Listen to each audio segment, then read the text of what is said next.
எதிர்காலத்தை நினைச்சா எனக்கு ரொம்ப பயமா இருக்கு சார் அப்படின்னு சொல்றவங்க நிறைய பேர் இருக்கிறாங்க. அதாவது பயப்படாத மனிதர்கள்னு யாருமே கிடையாது. ஒவ்வொருத்தருக்கும் ஒவ்வொரு விதமான பயம் இருந்தாலும் ஒட்டுமொத்தமா பார்க்கறப்போ மனிதனுக்கு 6 விதமான பய உணர்வுகள் வரலாம் அப்படின்னு பெரியவங்க சொல்றாங்க. எல்லா விதமான பயமும் இந்த 6 வகைக்குள்ள அடக்கம். அந்த 6 வகை பயமும் 6 எதிரிகள் மாதிரியாம். 6 எதிரிகளையும் புரிஞ்சுக்கிட்டோம்னா போதும், வாழ்க்கையில சுலபமா வெற்றி அடைய முடியும். சரி, அந்த 6 வகை பயம் என்னென்ன அப்படின்னு பார்ப்போம். முதல்ல வறுமை பற்றிய பயம், 2வது பழிச்சொல் பற்றிய பயம், 3வது உடல் நலம் பாதிப்பு பற்றிய பயம், 4வது என்னன்னா காதல் தோல்வி, 5வது முதுமை, 6வது மரணம். அதாவது பயப்படுறதுங்கிறது ஒரு மனநிலை தான். இந்த மனநிலையை கட்டுப்படுத்த முடியும், திசை திருப்ப முடியும். சரி, இந்த பயங்களின் அறிகுறிகள் எப்படி இருக்கும்? வறுமை பற்றிய பயம் அப்படின்னு முதல்ல சொன்னோம் இல்லையா, அந்த பயத்தின் அறிகுறிகளை தெரிஞ்சுக்குவோம். எதுலேயும் அக்கறை இல்லாமல் இருக்கிறது, ஒரு குறிக்கோள் இல்லாமல் இருக்கிறது, வறுமையை சகிச்சுக்கிறது, வாழ்க்கையில் கிடைக்கிறது எதுவாக இருந்தாலும் ஆட்சேபனை இல்லாமல் ஏற்றுக்கிறது, மனசாலும் உடம்பாலும் சோர்ந்து போயிருக்கிறது, ஆர்வம், முனைப்பு, கற்பனை திறன் எதுவுமே இல்லாமல் இருக்கிறது. இதெல்லாம் தான் அந்த வறுமை பற்றிய பயத்தின் அறிகுறிகள். அந்த அடுத்தது ஒன்று பார்த்தோமே, பழிச்சொல் பற்றிய பயம். அதாவது அடுத்தவங்க நம்மளை குறை சொல்லி விடுவாங்களோ அப்படிங்கிற பயம். இதுக்கு அறிகுறி என்ன தெரியுமா? புதியவர்களை சந்திக்கிறதுக்கு பயப்படுறது, முடிவு எடுக்க முடியாமல் குழம்புறது, பிரச்சனைகளை தவிர்க்க விரும்புறது, தாழ்வு மனப்பான்மை, வரவுக்கு மீறி செலவு செஞ்சு இமேஜை உயர்த்திக்கிறது, குறிக்கோள் இல்லாத வாழ்க்கை. இதெல்லாம் தான் அதுக்கு அறிகுறிகள். 3வது பயம் உடல் நலம் பாதிப்பு பற்றிய பயம், அதாவது நோய் பற்றிய பயம்.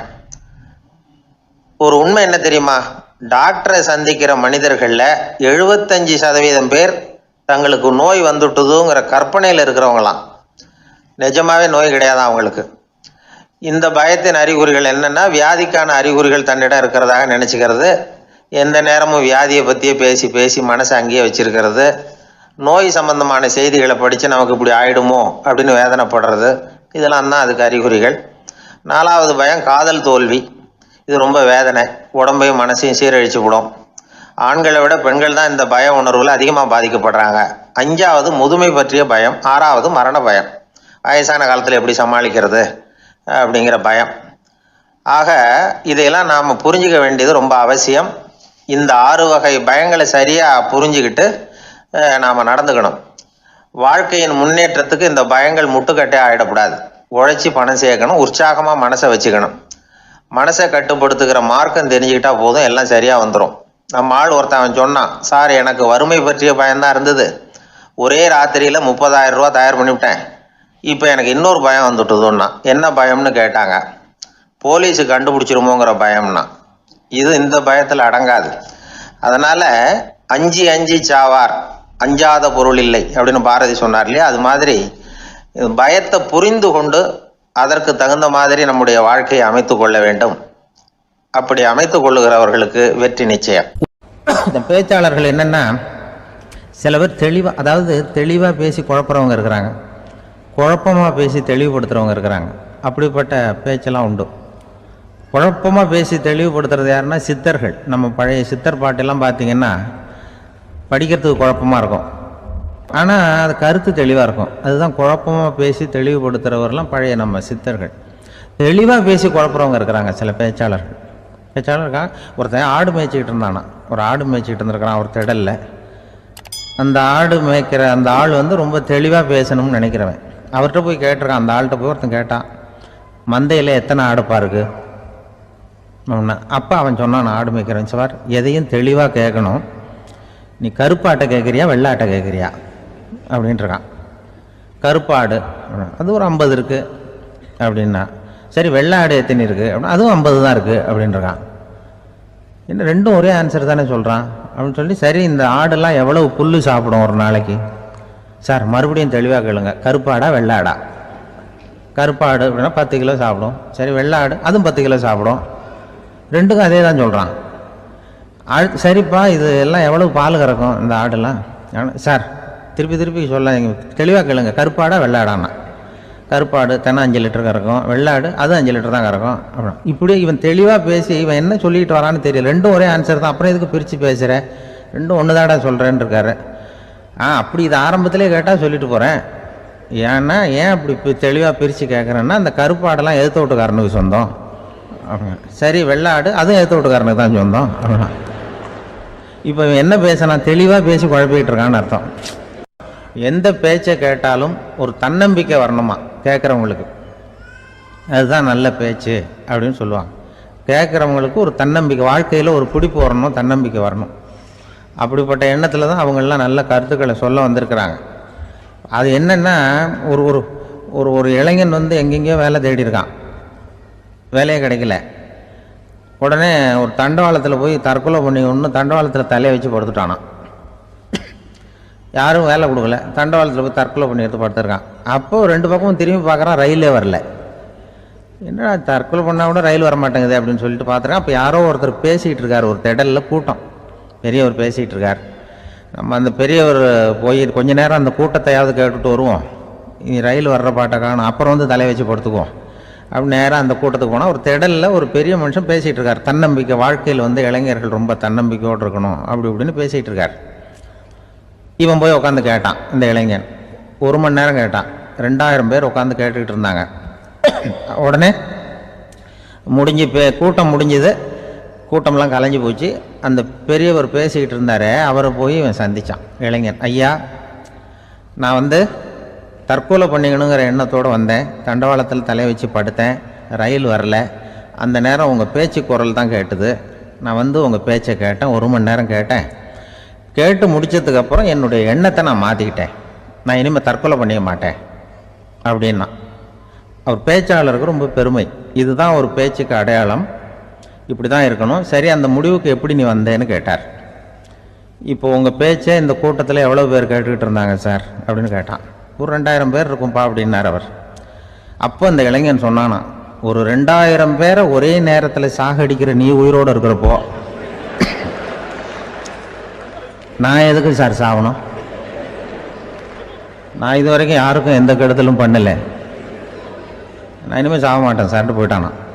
குழந்தை தன்மையோடு வாழறதுக்கு குடும்பத்தில் குழந்தை தன்மைங்கிறது எப்படின்னா, இப்போ ஒரு சில பேருக்கு அந்த குழந்தை தன்மை உண்டு. ஒரு வீட்டில் ஒரு புள்ள படுத்திருக்கு, அம்மா வந்து எழுப்புறாங்க, காலேஜுக்கு நேரமாச்சு எழுந்திருப்பா, காலேஜுக்கு நேரமாச்சு எழுந்திருப்பா அப்படின்ட்டு. அந்த அம்மா அந்த புள்ள சொல்லியிருக்கு, ஐயோ எனக்கு காலேஜுக்கு போகிறதுக்கே பிடிக்கலம்மா, என்னை வந்து தொந்தரவு பண்ணாத, காலேஜுக்கு போகிறதுக்கு எனக்கு பிடிக்கல அப்படின்னு தான். அப்போ அந்த அம்மா சொல்லியிருக்கு, ஏன் உனக்கு காலேஜுக்கு போகிறதுக்கு பிடிக்கல, கல்லூரிக்கு போகிறதுக்கு, அதுக்கு 2 காரணம் சொல்லு அப்படின்னு இருக்க. அப்போ அந்த புள்ள சொல்லிச்சான், ஏன் பிடிக்கலன்னா, கல்லூரியில் இருக்கிற வாத்தியாருக்கும் என்ன பிடிக்க மாட்டேங்குது, ஆசிரியர்களுக்கும். 2வது காரணம், கல்லூரியில் படிக்கிற மாணவர்களுக்கும் என்ன பிடிக்கல, அதனால் நான் காலேஜுக்கு போக மாட்டேன்ற குழந்தை புள்ள சொல்லியிருக்கு. அம்மா வந்து அப்படிலாம் நீ இதுக்காக போகாமல் இருக்கக்கூடாது, நீ போய் தான் ஆகணும் அப்படின்னு பிடிவாதமாக அந்த அம்மா பிள்ளைய எழுப்புனாங்களாம். சரி, நான் எதுக்கு காலேஜ் போகணும்னு சொல்கிறேன், அதுக்கு நீ 2 காரணம் சொல்லு அப்படின்னு தான் அந்த புள்ள. அப்போ அந்த அம்மா சொன்னாங்களாம், நீ ஏன் காலேஜுக்கு போகணும்னா, முதல் காரணம் உனக்கு வயசு 52, 2வது காரணம் நீ தான் பிரின்சிபால் அப்படின்னு தான். என்ன இருந்தாலும் அவங்க அம்மாவுக்கு அது புள்ள தானே, அதுதான் குழந்தை தன்மைங்கிறது. 52 வயசுலேயும் குழந்தை தன்மையோடு இருக்கார் பாருங்க, அதுதான். ஒரு ஊரில் ஒரு புகழ்பெற்ற பத்திரிகையாளர் இருந்தார். அவர் ஒரு நாள் திடீர்னு இறந்து போயிட்டார். அதுக்கப்புறம் நேராக சொர்க்கத்துக்கு போனார். சொர்க்கத்தின் வாசலில் நின்றுக்கிட்டு இருந்த ஒருத்தர் அவரை தடுத்தார். இதை பாரு, ஏற்கனவே இங்கே 12 பத்திரிகையாளர்கள் இருக்கிறாங்க, அவங்களுக்கே இங்கே வேலை இல்லை.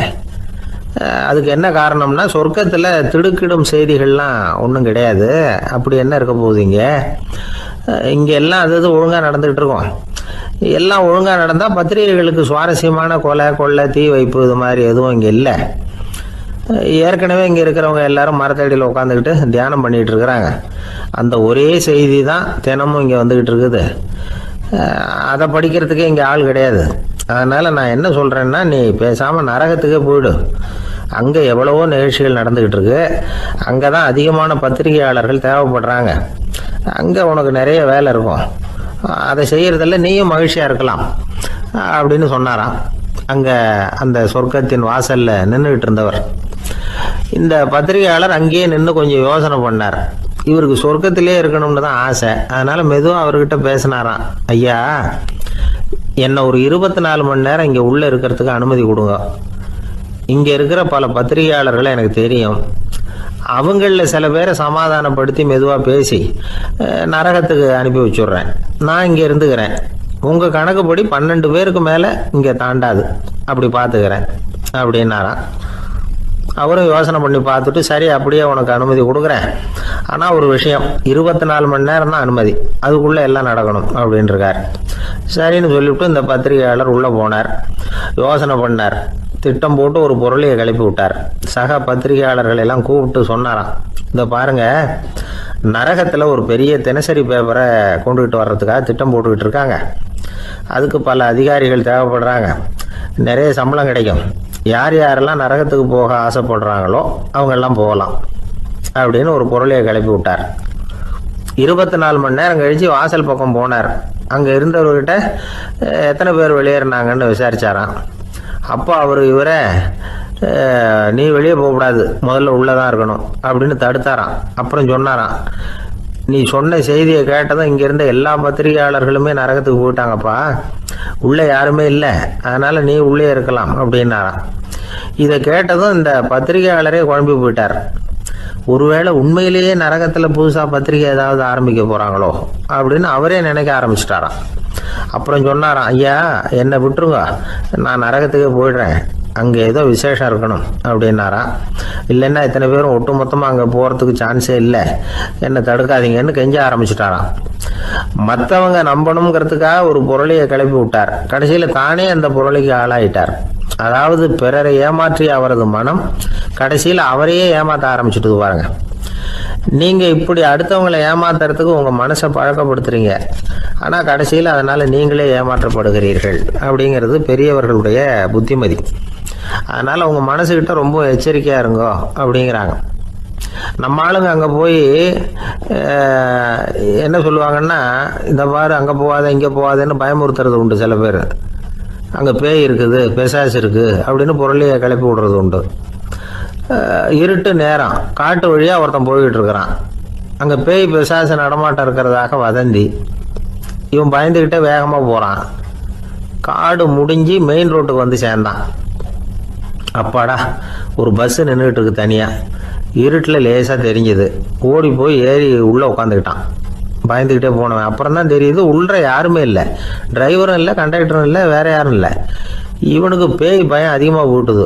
ஏன்னா நடு ராத்திரி. இந்த நேரம் பார்த்து அந்த பஸ்ஸு தானே நகர ஆரம்பிச்சுதான்.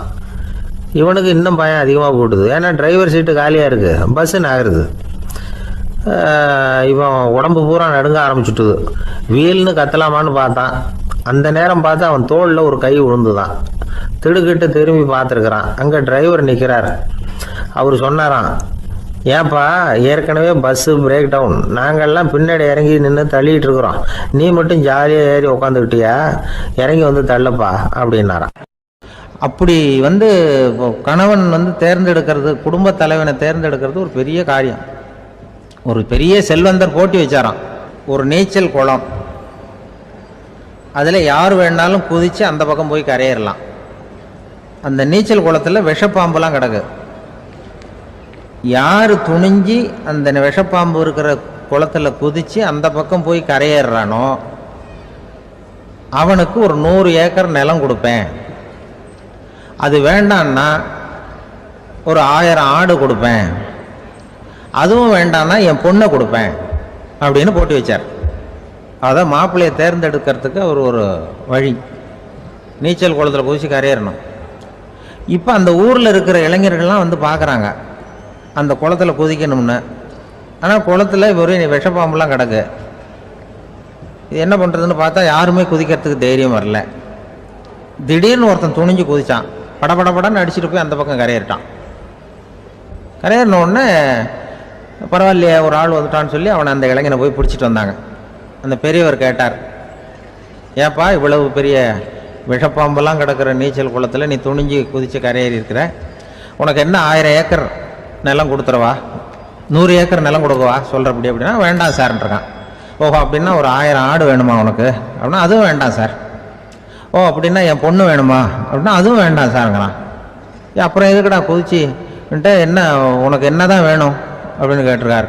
என்னை எவன் பிடிச்சி தள்ளி விட்டவன்னு தெரியணும் அப்படின்ட்டுருக்கான்.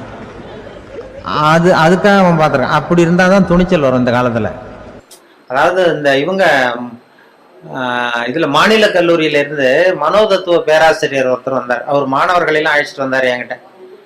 வானொலியில் வேலை பார்க்குறப்போ இந்த பிரசிடென்சி காலேஜிலேருந்து சைக்காலஜி ப்ரொஃபஸர் அவர் சில ஸ்டூடெண்ட்ஸ் எல்லாம் அழைச்சிட்டு வந்தார் என்கிட்ட. வந்து சார் நாங்கள் ஸ்டூடெண்ட்ஸோடு வந்திருக்கோம், உங்ககிட்ட உங்களுடைய ஒத்துழைப்பு தேவைன்னாரு. என்ன செய்யணும் சார்னா உங்களை கொஞ்சம் டெஸ்ட்லாம் பண்ணணும், சோதனை பண்ணணும்னாரு. ஏன் சார் நான் என்ன பைத்தியமா அப்படின்னேன். மனோதத்துவ பேராசிரியருங்கிறீங்க, என்ன வந்து சோதிக்கிறதுக்கு என்ன இருக்கு அப்படின்னா, இல்லை சார் எங்கள் பாடத்திட்டத்திலேயே இது ஒரு அம்சம், அதனால நாங்கள் வந்து ஒரு பயிற்சி கொடுக்கறது மாதிரி டாக்டர்களுக்கெல்லாம் அப்புறம் படிப்பு முடிஞ்ச பயிற்சி கொடுக்குறாங்களா அது மாதிரி பயிற்சி இது. அதனால் வந்து சரி சார் நான் என்ன பண்ணணும்னு எங்கள் ஸ்டூடெண்ட்ஸ்லாம் ஒரு கேள்வி கேட்போம், நீ பதில் சொல்லணும், யோசிக்காமல் உடனே பதில் சொல்லணும். அது யோசிச்சா என்னை பற்றி கௌரவமாக என்ன சில உண்மைகளை மறைச்சிருவேன். அதாவது மனசில் இருக்கிறது அப்படியே வெளில வராதான். கேள்வி கேட்டு முடிச்சதும் டக்குன்னு பதில் சொல்லிடணும். இது ஒரு 10 பேர் கேட்போம், நாங்கள் சொல்லணும்னாரு அந்த பேராசிரியர். சரி சார் கேளுங்க சார் நான் சொல்லிடுறேன் அப்படின்னா. அதே மாதிரி 10 பேரும் அவங்க டக்குன்னு படித்தாங்க கேள்வியை, உடனே பதில் சொல்லிட்டேன். எதுவும் யோசிக்காமல் கிட்டுன்னு சொல்லிட்டேன். உடனே அவங்க 10 பேர் பேராசிரியர்லாம் தனியாக போய் உட்காந்து கணக்கு போட்டாங்க. எல்லாத்தையும் என் பதிலை வச்சு என்னத்தையும் கணக்கு கூட்டல் கழிச்சு எல்லாம் போட்டு கடைசியில் வந்து என்கிட்ட சார் உங்கள் கேரக்டர் என்னங்கிறத நாங்கள் முடிவு பண்ணிட்டோம், உங்கள் கேரக்டர் என்னங்கிறத முடிவு பண்ணிட்டோம் அப்படின்னாங்க. என்ன சார் அப்படின்னு, உங்களை யாராலையும் ஜெயிக்க முடியாது சார் அப்படின்னாங்க. ஏன் அப்படி சொல்கிறீங்க அப்படின்னேன். அது ஏன் உங்களை யாராலையும் ஜெயிக்க முடியாதுன்னு சொல்கிறோம்னா, நீங்கள் எப்பவும் தோற்று போகிறதுக்கு தயாராக இருக்கீங்க. தோத்து போக தயாரா இருக்கிற ஒருத்தரை யாராலையும் ஜெயிக்க முடியாது, இதுதான் உங்க கேரக்டர் அப்படின்னு என்னை பத்தி அவங்க சொல்லிவிட்டு அதுக்கப்புறம் ஒரு புத்தி சொன்னாங்க.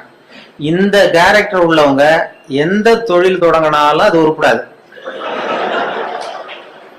அதாவது பிசினஸோ வியாபாரமோ எதை பண்ணாலும் உங்களுக்கு சரியா வராது, அந்த பிசினஸும் வீணா போடும். ஏதோ அதிர்ஷ்டவசமா அரசாங்கத்துல வந்து சேர்ந்துருக்கீங்க, இதுல வந்து உங்களுக்கு ஒன்றும் பெரிய இது ரிஸ்க் கிடையாது. அதனால இந்த மனோபாவம் உள்ளவங்கள் வந்து வேற வாழ்க்கையில வெற்றி அடைய முடியாது. அதாவது அந்த ஒரு தொழில் துறையிலேயோ ரொம்ப அந்த இது பண்ண முடியாதுன்ட்டார். அதை அந்த ரகசியத்தை அவங்கள்ட்ட சொன்னா அது எல்லாருக்கும் சொல்லுங்கன்னு சொல்லிட்டாரு. அது மாதிரி அது சில பேர் ஒவ்வொருத்தருடைய கேரக்டருக்கு தகுந்த தொழில் அமையணுமா, அப்படி பண்ணாதான் அது நல்லது. அதனாலதான் சொல்லுவாங்க என்ன சில இதுல இந்த மனோபாவத்துல சில வசதி உண்டு. வாழ்க்கையில வந்து ஜெயிக்கிறது தான் சந்தோஷம்னு நாம நினைச்சுக்கிட்டு இருக்கிறோம். தோத்து போறது தான் உண்மையான சந்தோஷம். அது இப்போ என் பேரனோட விளையாடி தோத்து போகும்பொழுது ஜெயிக்கிறத விட சந்தோஷமா இருக்கு. சின்ன குழந்தைகள்கிட்ட பக்கத்து வீட்டு குழந்தைகள்கிட்ட நான் விளையாடி தோத்து போறேன், அது எனக்கு ஜெயிக்கிறத விட சந்தோஷமா இருக்கு. தோத்து போறது தான் சந்தோஷம்ங்கிறத தெரிஞ்சுக்கிறதுக்கு எனக்கு 60 வருஷம் ஆயிருக்கு. இது வரைக்கும் ஜெயிக்கிறது தான் சந்தோஷம்னு நினைச்சுக்கிட்டு இருந்தோம். அது இல்லை, அது வாழ்க்கைங்கிற பந்தயத்துல தோற்று போக கற்றுக்கொள்ளுங்கம்மா. வாழ்க்கைங்கிற பந்தயத்துல ஓட்ட பந்தயத்துல நீங்க ஜெயிக்கிறதுக்கு கத்துங்க. அதாவது ஒரு ஓட்ட பந்தயம் நடந்துகிட்டு இருந்ததான், ஒரு 10 பேர் ஓடிக்கிட்டு இருந்தான். முதல்ல ஒருத்தன் ஓடுறான், அவன் தான் ஜெயிக்க போறான். அந்த வின்னிங் பாயிண்ட் ஜெயிக்கிற கட்டத்துல பின்னாடி வந்தவன் தடுமாறி கீழே விழுந்துட்டான் பந்தயத்துல. உடனே முன்னாடி ஓடிக்கிட்டு இருந்தவன் டக்குன்னு நின்று அந்த விழுந்தவனை தூக்கிட்டு ஓரமா போயிட்டான். விழுந்தவனை தூக்கி அவனை தொடச்சி அவனை ஆசுவாசப்படுத்தி கொண்டு போட்டான். 3வதா வந்தவன் முதல்ல வந்துட்டான். ஜெயிச்சதும் கூப்பிட்டு பரிசு கொடுத்தாங்களாம். இதுல போட்டி முடிஞ்சதும் அந்த 3வதா ஃபர்ஸ்ட் வந்தவனுக்கு பரிசு கொடுத்தாங்க. அப்புறம் இந்த முன்னாடி வந்து இவனை தூக்கிட்டு போனான்ல அவனை கூப்பிட்டு அவனுக்கு ஒரு பரிசு கொடுத்தாங்களாம். கொடுத்துட்டு அவர் சொன்னாராம், அந்த பரிசு கொடுத்தவர், அவன் ஓட்ட பந்தயத்துல அவன் ஜெயிச்சுட்டான், ஆனா வாழ்க்கைங்கிற பந்தயத்துல நீ தான் ஜெயிச்சிருக்கிற, இதுதான் உண்மையான வெற்றி. நீ தோத்து போறதுதான் உண்மையான வெற்றி, உன்னுடைய தோல்விதான் வெற்றிக்கு காரணம், உன்னுடைய தோல்வியை பாராட்டுகிறோம் அப்படின்னு சொல்லி பாராட்டினாங்களாம். அப்படி அந்த தோல்வி கூட நமக்கு மகிழ்ச்சி, அந்த நுணுக்கமா அது தத்துவார்த்தமா புரிஞ்சிக்க வேண்டிய விஷயம். அந்த விட்டு கொடுத்துக்கிறது நல்ல பெரிய மனப்பான்மை நல்லதுதான்னு போதனை பண்ணுவான். ஒரு ஓட்டப்பந்தயத்துல பின்னாடி வர்றவனுக்கு விட்டு கொடுத்துருவோமா, நீ போடா முன்னாடி, விட்டு கொடுக்கறது தான் நல்லதுன்னு சொல்றாங்க, நீ முன்னாடி போனா மெதுவா வரேன்னு சொல்ல மாட்டோம். அது ஓட்டப்பந்தயம்ங்கிறது வேற, வாழ்க்கைங்கிற பந்தயம் வேற. வாழ்க்கை பந்தயத்துல தோற்று போக கற்றுக்கொள்ளுங்கள் அப்படிங்கிறது ஒரு பெரிய. ஒரு ஊரில் ஒரு ராஜா இருந்தார். அவர் ஒரு பூனை வளர்த்தார். ரொம்ப செல்லமாக அவர் அந்த பூனையை வளர்த்தார். அவர் என்ன பண்ணுவார் தெரியுமா, இரவு நேரத்தில் அந்த பூனையோட தலையில் ஒரு விளக்கை வச்சுருவார். அந்த பூனை ரொம்ப ஜாக்கிரதையாக அந்த விளக்கு கீழே விழுந்துடாமல் பார்த்துக்கும். தலையை ஆட்டாமல் ரொம்ப நிதானமாக ராஜா பின்னாடி நடந்து போய்கிட்டே இருக்கும். அந்த விளக்கு வெளிச்சத்தில் எல்லா வேலைகளையும் செஞ்சுருவார். கையில் ஒரு விளக்கை தனியாக எடுத்துகிட்டு போக வேண்டிய அவசியமே இல்லை. விளக்கை தூக்கிட்டு போகிற வேலையை அந்த பூனை பார்த்துக்கும். அதனால் ராஜாவுக்கு அந்த பூனை மேலே ரொம்ப பிரியம். மந்திரிகளையெல்லாம் கூப்பிட்டு அவங்கக்கிட்ட சொல்லுவார், பார்த்தீங்களா இந்த பூனை எவ்வளவு விசுவாசமாக நடக்குது, என் பேரில் எவ்வளவு மரியாதை பார்த்தீங்களா அதுக்கு அப்படிம்பார். இதை கேட்டுவிட்டு அங்கேருந்து அமைச்சர்களில் ஒருத்தர் சொன்னார், மன்னா நீங்கள் சொல்கிறது சரிதான், இருந்தாலும் இந்த பூனையோட விசுவாசத்தை நாம் கொஞ்சம் சோதித்து பார்க்க வேண்டியிருக்கு அப்படின்னாராம். சரி, உங்கள் ஆசையை ஏன் கெடுக்கணும், நல்லா சோதித்து பாருங்கள் அப்படின்னு சொல்லிவிட்டார் ராஜா. உடனே அந்த அமைச்சர் என்ன பண்ணார் தெரியுமா, எங்கேயோ புறப்பட்டு போனார். ஒரு 5-6 எலிகளை பிடிச்சிட்டு வந்தார். அரண்மனையில் ராஜா ஏதோ வேலை பார்த்துக்கிட்டு இருக்கிறாரு. பக்கத்தில் அந்த பூனை ரொம்ப பணிவாக நின்றுக்கிட்டு இருக்குது. அது தலையில் விளக்கு எரிஞ்சிக்கிட்டு இருக்கு. அமைச்சர் தான் பிடிச்சிட்டு வந்த எலிகளை அந்த பூனை பார்வையில் படுறது மாதிரி எதிரில் விட்டார். அந்த எலிகள்லாம் அங்கேயும் இங்கேயும் ஓட ஆரம்பிச்சிது.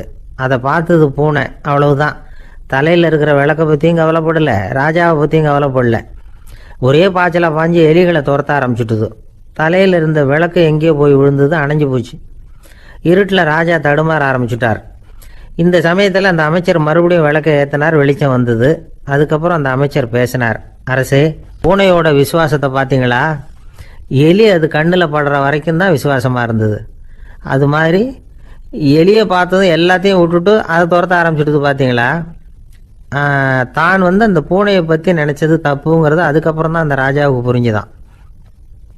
சரி, இப்போ எதுக்கு இந்த கதையெல்லாம் அப்படிங்கிறீங்களா. இந்த பூனை மாதிரி தான் நம்ம மனசும். மனசை எவ்வளவு தான் பயிற்சி கொடுத்து பக்குவமாக வச்சுருந்தாலும் பார்க்குறதுக்கு பரமசாது மாதிரி தான் இருக்கும். பார்க்க வேண்டியதை பார்த்துட்டுதுன்னா பாஞ்சிரும். இந்த பூனை மாதிரி புலன் இன்ப பொருள்கள் கிட்டாத வரைக்கும் மனம் அடங்கி இருக்கிறது மாதிரி தான் தெரியும்.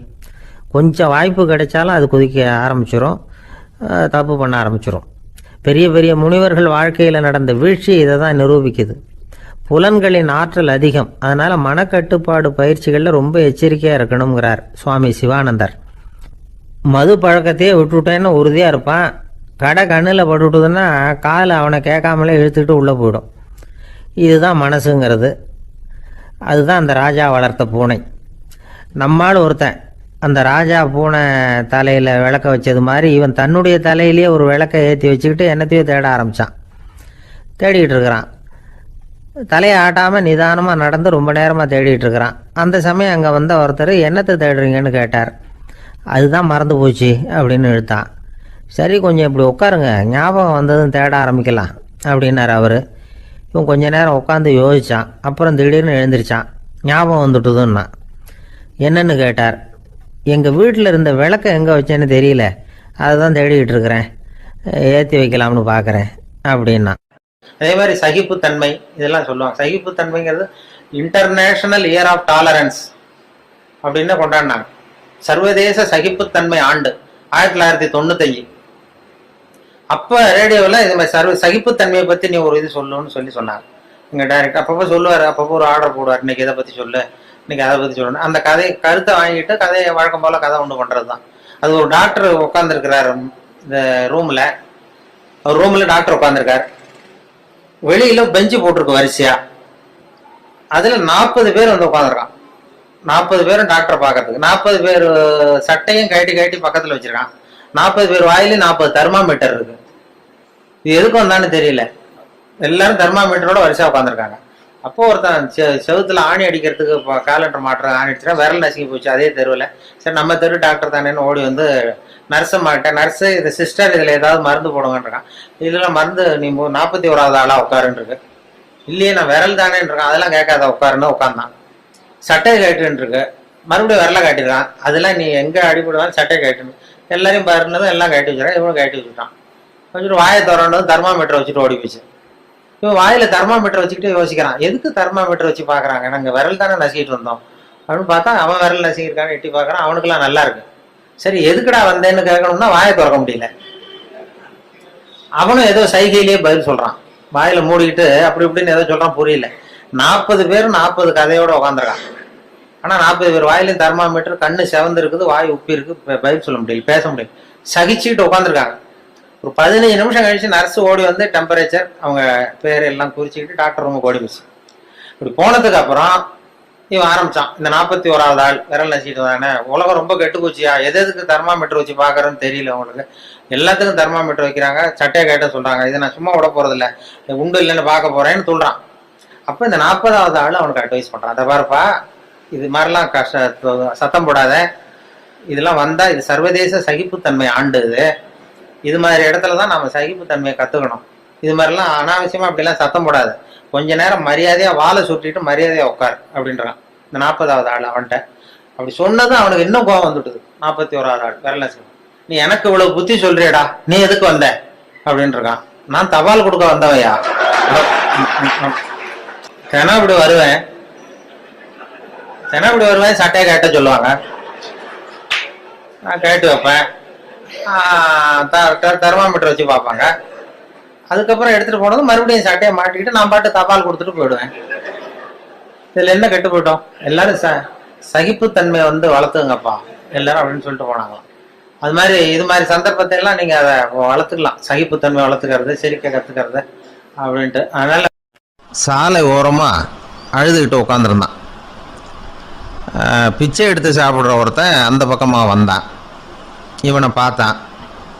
ஏன் அழுதுகிட்டு உட்காந்துருக்கிற, என்னாச்சு உனக்கு அப்படின்னு கேட்டான். அதுக்கு இவன் சொன்னான், என்கிட்ட ஒன்றுமே இல்லை, நான் இந்த உலகத்தில் இருந்து என்ன பிரயோஜனம், அதனால தான் அழுதுகிட்டு இருக்கிறேன் அப்படின்னா. உன்கிட்ட மறைஞ்சிருக்கிற புதையல் என் கண்ணுக்கு நல்லா தெரியுது, அது உனக்கு புரியல, அதனால தான் அழுதுகிட்டு இருக்கிற அப்படின்னா. என்னது புதையல் இருக்குதா, உன் கண்ணுக்கு தெரியுதா அப்படின்னு கேட்டான். ஆமாம் எனக்கு தெரியுது, அந்த புதையலை நீ விற்கிறதுக்கு தயாராக இருக்கிறியா அப்படின்னு கேட்டான் இவன். இதை கேட்டதும் அந்த இளைஞனுக்கு ரொம்ப ஆச்சரியமாக போச்சு, என்னது இப்படி கேட்குறானே அப்படின்னு. என்கிட்ட ஒரு காசு கூட இல்லையே, அப்படி இருக்கிறப்போ புதையல் எங்கேருந்து வந்தது அப்படின்னா. இந்த நேரத்தில் அந்த பிச்சைக்காரன் சிரித்தான். இப்படி தான் இந்த உலகத்தில் எல்லாரும் சொல்லிகிட்டு இருக்கிறாங்க, என்கிட்ட ஒன்றுமே இல்லைன்னு சொல்லி, ஆனால் அவங்கக்கிட்ட தான் புதையல் இருக்குது, நீ வேணும்னா என் கூட வா, நம்ம நாட்டு அரசர்கிட்ட போவோம், உங்ககிட்ட இருக்கிற புதையலை அவர் நல்ல விலைக்கு எடுத்துக்குவார் அப்படின்னா. அது எப்படி உனக்கு தெரியும்னா, இதுக்கு முன்னாடியும் இது மாதிரி பல பேரை நான் ராஜா கிட்ட அழைச்சிட்டு போயிருக்கிறேன், அதனால தான் உன்னை பார்த்தேன், உன்னையும் கூப்பிட்றேன், நீ சரின்னு சொன்னால் உன்னை அழைச்சிட்டு போகிறேன், உங்ககிட்ட இருக்கிற புதையலை அவர் நல்ல விலை கொடுத்து எடுத்துக்குவார் அப்படின்னு சொன்னான். இவன் இப்படி சொல்கிறது அந்த இளைஞனுக்கு ஒன்றுமே புரியல. இது என்னது இந்த ஆள் இப்படி சொல்லிகிட்டு இருக்கிறான், நம்மக்கிட்ட என்ன இருக்குது, அதுவும் இல்லாமல் இவனே பிச்சை எடுத்து சாப்பிட்டுக்கிட்டு இருக்கிறான், இவன் போய் நம்மளை ராஜா கிட்ட அழைச்சிட்டு போகிறேங்கிறானே என்ன அப்படின்னு சொல்லி அவன் யோசனை பண்ணான். என்ன யோசிக்கிற, உனக்கு பணம் வேணும்னா என்னோட வா அப்படின்னா. இளைஞன் ஒரு முடிவுக்கு வந்தான். சரி, இங்கேயே உட்காந்துக்கிட்டு இருக்கிறத விட அங்கேயாவது போய் பார்ப்போமே, இங்கே அழுதுகிட்டு உட்காந்துருக்கிறதுல என்ன பிரயோஜனம், ஏதோ கூப்பிட்றான் போய் பார்த்துட்டு வருவோமே அப்படின்னு சொல்லி அவன் கூட புறப்பட்டான். பிச்சைக்காரன் முன்னாடி போயிட்டே இருக்கிறான், இந்த இளைஞன் பின்னாடி நடந்து போயிட்டுருக்கான். 2 பேரும் அரண்மனையை நோக்கி போகிறாங்க. பாதி வழி போயிருப்பாங்க. வழியில் அந்த பிச்சைக்காரன் சொன்னான், இதை பாரு, முன்னாடியே சில விஷயங்களை நாம் பேசிக்க வேண்டியிருக்கு, சரியாக தெளிவாக முடிவு எடுத்துக்கிட்டு அதுக்கப்புறம் ராஜாக்கிட்ட போகணும். ஏன்னா அங்கே போய் அது முடியாது இது முடியாதுன்னு நாம் நமக்குள்ளே சண்டை போட்டுக்கிட்டு இருக்க முடியாது. ராஜாவுக்கு விலையை பற்றி கவலையே இல்லை, எவ்வளவு சொன்னாலும் நமக்கு பணம் கிடச்சிரும். ஆனால் அதுக்கப்புறம் நான் இதை விற்கிறதுக்கு தயாராக இல்லைன்னு சொல்லிடக்கூடாது. அதனால் புதையலை விற்கிறதா இல்லையாங்கிறத இங்கேயே தெளிவாக முடிவு செஞ்சுக்கணும், இல்லைன்னா ராஜா கிட்ட போய் அங்கே போய் குழப்பிக்கிட்டு இருக்க முடியாது அப்படின்னு சொன்னான். இளைஞனுக்கு ஒன்றுமே புரியல. என்ன சொல்கிற நீ, என்கிட்டயா புதையலா, எங்கே இருக்குது அப்படின்னு சொல்லி குழம்பி போனான். இப்போ அந்த பிச்சைக்காரன் சொன்னான், இதை பாரு, இப்போ உதாரணத்துக்கு உன்னுடைய கண்களை எடுத்துக்கோ, அதுக்கு நீ என்ன விலை கேட்டுற போகிற, நான் அதுக்கு ராஜா கிட்டே இருந்து ஒரு 50,000 ரூபா வாங்கி தர முடியும். உன்னுடைய இருதயத்தை கொடுக்குறியா, 20 லட்சம் ரூபா வாங்கி தரேன். மூளையை கொடுக்குறியா, 30 லட்சம் வாங்கி தரேன். என்ன சொல்கிற அப்படின்னு சொல்லி இந்த பிச்சைக்காரன் பேசிக்கிட்டே போகிறான். இளைஞனுக்கு கோபம் வந்துட்டுது. என்ன உளர்ற, உனக்கு என்ன பைத்தியமா, கண்ணையும் மூளையையும் இருதயத்தையுமா விற்பாங்க, என்ன விலை கொடுத்தாலும் அதையெல்லாம் நான் விற்கிறதுக்கு தயாராக இல்லை, நான் விற்க மாட்டேன், அதை கொடுத்துட்டு நான் என்ன பண்ணுறது, இப்படி நான் மட்டும் இல்லை யாருமே இதை விற்கிறதுக்கு தயாராக இருக்க மாட்டாங்க அப்படின்னு சொன்னான் அந்த இளைஞன். இவன் இப்படி சொன்னதும் அந்த பிச்சைக்காரன் வாய் விட்டு சிரிக்க ஆரம்பிச்சுட்டான். இப்போ பைத்தியமானது நானா நீயா? லட்சக்கணக்கான கோடிக்கணக்கான ரூபாய் பொறுமானம் உள்ள பொருள்களை உங்ககிட்டயே வச்சுக்கிட்டு விற்க முடியாதுன்னு சொல்கிற நீ தான் ஏழை, என்கிட்ட ஒன்றுமே இல்லைன்னு மரத்தடியில் உட்காந்து அழுதுகிட்டு இருக்கிறியே அப்படின்னு சொன்னான். இன்றைக்கி பார்த்திங்கன்னா பல பேர் தன்கிட்ட புதைஞ்சிருக்கிற ஆற்றலை புரிஞ்சிக்க முடியாமல் அவதிப்பட்டுக்கிட்டு இருக்கிறாங்க. நம்மக்கிட்ட என்ன இருக்குங்கிறது அவங்களுக்கு தெரியறதில்ல, அதனால தான் என்கிட்ட ஒன்றுமே இல்லைன்னு சொல்லி அழுதுகிட்டு இருக்கிறாங்க. இதை விளங்க வைக்கிறதுக்கு பெரியவங்க சொல்கிற கதை இது. நம்மக்கிட்ட இருக்கிற புதையலை நாம் தான் தோண்டி எடுக்கணும். உண்மையான புதையலுங்கிறது உள்ளே இருக்குது, ஆனால் அதை வெளியில் தேடுற ஆசாமிகள் தான் அதிகம். சராசரி மனித இயல்பு அப்படி. நம்மக்கிட்ட விலை மதிக்க முடியாத பகுத்தறிவு இருக்குது, அதை வச்சுக்கிட்டு வாழ்க்கையில் முன்னேறதுக்கு முயற்சி பண்ணணும். என்கிட்ட ஒன்றுமே இல்லைன்னு நினச்சி ஓரமாக உட்காந்துடக்கூடாது. முயற்சி செஞ்சால் முடியாத காரியம் எதுவுமே இல்லை. அளவுக்கு மிஞ்சினா எதுவுமே இடைஞ்சல் தானே. அன்பும் அப்படி தான். அன்பு அதிகமாக இருந்தால் அது எப்படி கெடுதல் பண்ணும் அப்படிங்கிற சந்தேகம் உங்களுக்கு வரலாம். தசரதன் கதை என்னாச்சு? கைகை மேலே வச்ச அளவு கடந்த அன்பு ராமன் காட்டுக்கு போகிறாப்புல ஆயிட்டுதில்ல. தசரதன் எப்பேற்பட்ட அரசன். விஸ்வாமித்திரர் சொல்கிறார், என்ன மாதிரி முனிவர்களுக்கும் தேவர்களுக்கும் ஏதாவது கஷ்டம் வந்தால் முதல்ல முருகன்கிட்ட போவோம், அப்புறம் பரமசிவனை போய் பார்ப்போம், அதுக்கப்புறம் திருமால்கிட்ட போவோம், அப்புறம் பிரம்மன் இந்திரன் இவங்களையெல்லாம் போய் பார்ப்போம், இவங்களாலையெல்லாம் முடியலன்னா கடைசியில் அயோத்திக்கு வருவோங்கிறார். உன்னை விட்டால் வேற கதி உண்டோ அப்படின்னு தசரதனை பார்த்து விஸ்வாமித்திரரே சொல்கிறார். அப்பேற்பட்ட அரசன் தசரதன் கைகேயி காலில் விழறான். உன் பாதங்களை தொட்டு கெஞ்சி கேட்டுக்கிறேன், ராமனை காட்டுக்கு அனுப்பாதேங்கிறான். தசரதனுடைய இந்த நிலைமைக்கு என்ன காரணம்? அவன் கைகேயி மேலே வச்ச அளவு கடந்த அன்பு தான் காரணம். இப்போ சொல்லுங்க, அன்பாக இருந்தாலும் அது அளவுக்கு மீறி போனால் கெடுதல் பண்ணுமா பண்ணாதா? அது மட்டும் இல்லை, அளவு கடந்த அன்பு நீதிக்கும் நியாயத்துக்கும் புறம்பான காரியங்களையும் செய்ய வச்சிரும். தசரதன் மிகச்சிறந்த நீதிமான், தர்மத்துக்கு விரோதமாக ஒரு காரியமும் செய்யாதவன். அப்பேற்பட்டவன் தன்னுடைய மனைவியை பார்த்து என்ன சொல்கிறான் தெரியுமா? உனக்காக நான் என்ன செய்யணும்னு சொல்லி செய்கிறேன், ஒரு குற்றமும் செய்யாத ஒருத்தனை கொல்லணுமா கொல்றேன், மரண தண்டனை விதிக்கப்பட்ட ஒருத்தனை விடுதலை செய்ய சொல்றியா செய்கிறேன், எந்த பிச்சைக்காரனையாவது கோடீஸ்வரனாக சொல்றியா ஆக்குறேன், அல்லது கோடீஸ்வரனை பிச்சைக்காரன் ஆக்கணுமா ஆக்குறேன் அப்படிங்கிறான். நீதிக்கு விரோதமான இந்த பாவங்களை செய்யறதுக்கு அப்பேற்பட்ட அரசன் எப்படி துணிஞ்சான்? மனைவி பேரில் வச்ச அளவு கடந்த அன்பு தான் காரணம். திரிசூலம், வஜ்ராயுதம், வாள் இதுகளால் தாக்கப்பட்டால் கூட அதையெல்லாம் கொஞ்சம் கூட லட்சியம் பண்ணாத ஒருத்தன் காமதேவனுடைய மலர் அம்புகள் தாக்குனா அதை அவனால் தாக்கு பிடிக்க முடியல, விழுந்துடுறான். காமதேவனுக்குள்ள மகிமையே அதுதாங்கிறார் துளசிதாசர். அதனால தான் பெரியவங்கள்லாம் என்ன சொல்கிறாங்கன்னா, எதையும் அளவுக்கு மீறி செய்யாதேங்கிறாங்க. அப்பா, அம்மா, மனைவி, மக்கள் எல்லார் பேர்லேயும் அன்பு அவசியம்தான். ஆனால் அந்த அன்பு அறிவுக்கு புறம்பாக இருக்கக்கூடாது, அளவுக்கு மீறி இருக்கக்கூடாது. அப்போ தான் வாழ்க்கை சுகமாக இருக்கும், இல்லைன்னா அவஸ்தை தான். அளவுக்கு மீறின அன்புங்கிறது புரியுது, அது சரி. அறிவுக்கு புறம்பான அன்புங்கிறது எப்படி? ஒரு தாய்க்கு ஜலதோஷம் அல்லது ஏதோ ஒரு தொற்று நோயின்னு வச்சுங்களேன். அந்த அம்மாவுக்கு தன்னுடைய குழந்தை பேரில் அளவு கடந்த அன்பு. தனக்கு நோய் இருக்குது, அது அடுத்தவங்களுக்கு தொற்றக்கூடியது அப்படின்னு தெரிஞ்சிருந்தோம் அன்பை காட்டுறதுக்காக அந்த குழந்தைக்கு முத்தம் கொடுக்குறேன்னு தூக்கி வச்சுக்கிட்டு கொஞ்சம் ஆரம்பிச்சதுன்னு வச்சுக்கோங்க, அது நல்லா இருக்குமா? இதுதான் அறிவுக்கு புறம்பான அன்புங்கிறது. அது மாதிரி விலங்குகள்கிட்ட அன்பாயிருன்னு சொல்கிறோம், அதுக்காக புலிக்கு முத்தம் கொடுக்க முடியுமா? அப்படி கொடுத்தா அது அறிவுக்கு புறம்பான அன்பு. அதனால் அன்பு கூட அறிவுபூர்வமாக இருக்கணும் அப்படிங்கிறத இன்றைக்கி தகவல் மூலமாக நாம் புரிஞ்சுக்கணும். இந்த காலத்து காதலன் தன்னுடைய காதலிகிட்ட சொன்னானாம், இதை பாரு, உன் பேரில் எனக்கு அளவு கடந்த அன்பு, உனக்காக என்ன செய்யணும்னு சொல்லி செய்கிறேன், நெருப்பில் நடக்கணுமா நடக்கிறேன், நீரில் குதிக்கணுமா குதிக்கிறேன், உயிரையே கொடுக்கணுமா கொடுக்குறேன் அப்படின்னா. சரி, வர்றேன் ஞாயிற்றுக்கிழமை சாயந்தரம் 6 மணிக்கு இதே இடத்துக்கு வாங்க அப்படின்னு அந்த பொண்ணு. இவன் கொஞ்சம் யோசனை பண்ணி பார்த்துட்டு, அன்னைக்கு மழை பெய்யாமல் இருந்தால் வந்துடுறேன் அப்படின்னானா. கப்பல் கடலில் போய்கிட்டு இருக்கு. புயல், சூறாவளி, அலையெல்லாம் பெருசு பெருசாக ரொம்ப உயரமாக உண்டாகுது. கடுமையான காற்றிலேயும் வேகமான அலைகள்லேயும் சிக்கி அந்த கப்பல் தடுமாறுது. திசை மாறி போச்சு, எந்த பக்கம் போயிட்டு இருக்கிறோம்னே தெரியல.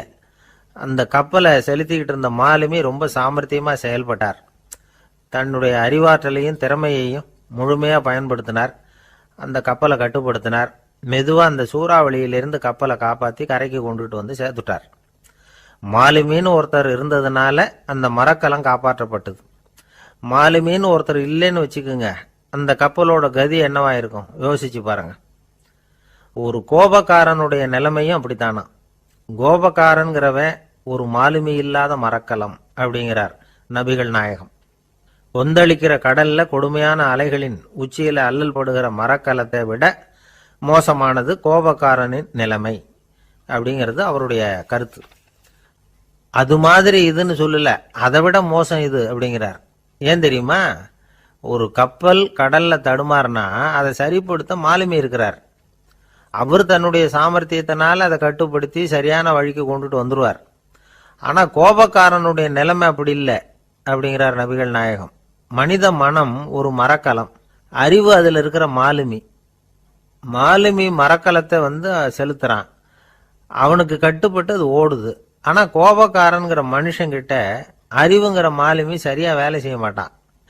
ஏன்னா கோபம் அந்த மாலுமியின் கண்களை அவிச்சிரும், காதுகளை கேட்காம பண்ணிவிடும். கண்ணையும் காதையும் மூடிவிட்டு கப்பலை ஓட்டுனா எப்படி ஓட்டுறது? அதனால கோபக்காரன் மாலுமி இல்லாத மரக்கலம். இடி மின்னல்ல மாட்டிக்கிட்டு கஷ்டப்படுற கப்பல் மாதிரி கஷ்டப்படுறான். பெரியவங்கள்லாம் என்ன சொல்றாங்க? உனக்கு கெடுதல் பண்ணவனுக்கும் நீ நன்மையே செய், எவருடைய விருப்பு வெறுப்பையும் பொருட்படுத்தாதே, பரம எதிரிக்கும் நீ நன்மை செய்ய ஆரம்பிச்சா உன்னுடைய தூய நிலையை பார்த்துட்டு அவனும் உனக்கு நெருக்கமான நண்பனா ஆயிடுவான். இதுதான் பெரியவங்க நமக்கு சொல்லி இருக்கிறது. புனித குரான் சொல்றது என்ன? தீமையை நன்மையை கொண்டே நீர் தடுத்து கொள்ளும் அப்படின்னு சொல்லப்பட்டிருக்கிறதுல. இன்னா செய்தாரை ஒருத்தல் அவர் நாண நன்னயம் செய்து விடல் அப்படிங்கிறார் திருவள்ளுவர். பெரிய எழுத்தாளர் மேல்நாட்டில் பிற்காலத்தில் பெரிய எழுத்தாளர் ஆனாராம்.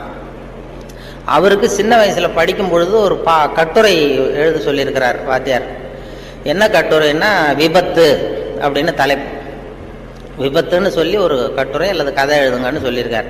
இந்த சின்ன பையனா இருக்கும்போது எழுதினானா. அவன் பிற்காலத்தில் பெரிய நாவலிஸ்ட், பெரிய எழுத்தாளர் ஆனான். சின்ன வயசுலேயே அவன் விபத்துங்கிற தலைப்புக்கு என்ன எழுதுனா, ஒவ்வொரு வரியிலையும் ஒவ்வொரு திருப்பம்.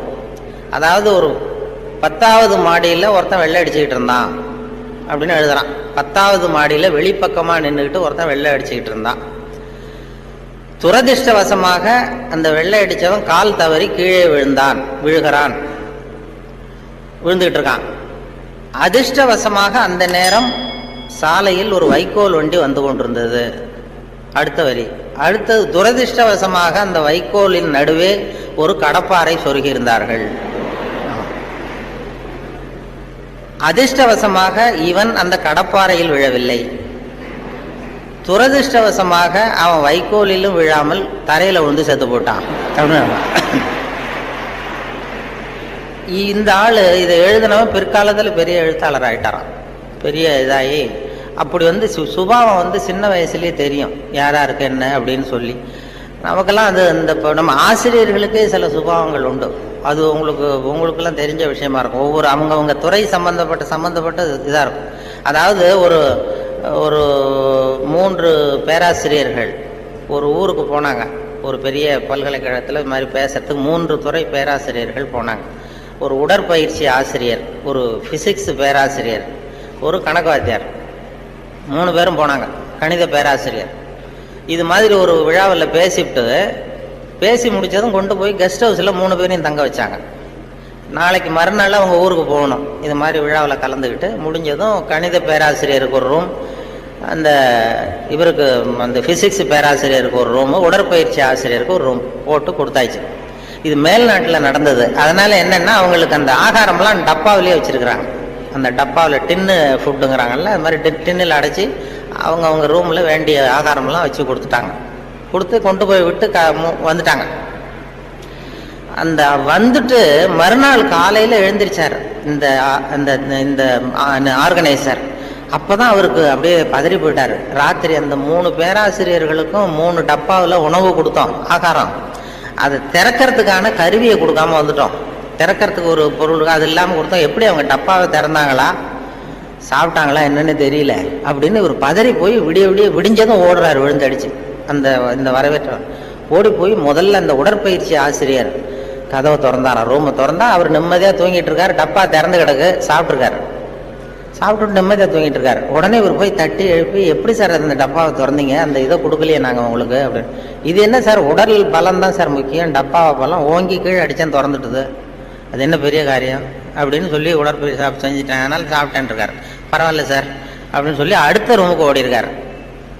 அங்கே ஃபிசிக்ஸ் வாத்தியார் உட்காந்துருக்காரு. அவரும் அதே மாதிரி நிம்மதியாக தூங்கியிருக்காரு. இது டப்பா திறந்து கிடக்கு. போய் திறந்து, எப்படி சார் திறந்தீங்க நீங்கள் டப்பாவை அப்படின்னா, அது என்ன சார், எந்த இடத்துல ப்ரெஷர் கொடுக்கணும்னு எனக்கு தெரியும், அந்த இடத்துல அழுத்தினா திறந்துட்டுது டப்பா, அது எனக்கு நமக்கு டெக்னிக்கு வந்தது தானே அப்படின்னு அந்த திறந்து சாப்பிட்டேன்ட்டார். இவர் அப்பாடா நிம்மதியாக போச்சு. அடுத்தது கணக்கு வாத்தியார் ரூமுக்கு ஓடினார். அங்கே போனால் அவர் தூங்கவும் இல்லை, டப்பாவும் திறக்கலை, மூடியே இருக்கு. என்ன பண்ணுறீங்க அப்படின்னு சொல்லி அந்த கணக்கு ஏதோ ஒரு எழுதிட்டு இருக்காரு பேப்பரில். கணக்கு வாத்தியார், என்ன சார் பண்ணிட்டு இருக்கீங்க அப்படின்னு கேட்டிருக்காரு. ஒன்றும் இல்லை, அஸ்யூம் தி டப்பா இஸ் ஓப்பன் அப்படின்னு சொல்லி மேற்கொண்டு கணக்கு போட்டுக்கிட்டு இருக்காரு சார் அப்படின்னாராம். இது ஒவ்வொருத்தருக்கும் ஒரு சுபாவங்கிறது அது இயல்பாக அமையிறது. ஆசிரியர்களுக்கு எல்லாருக்குமே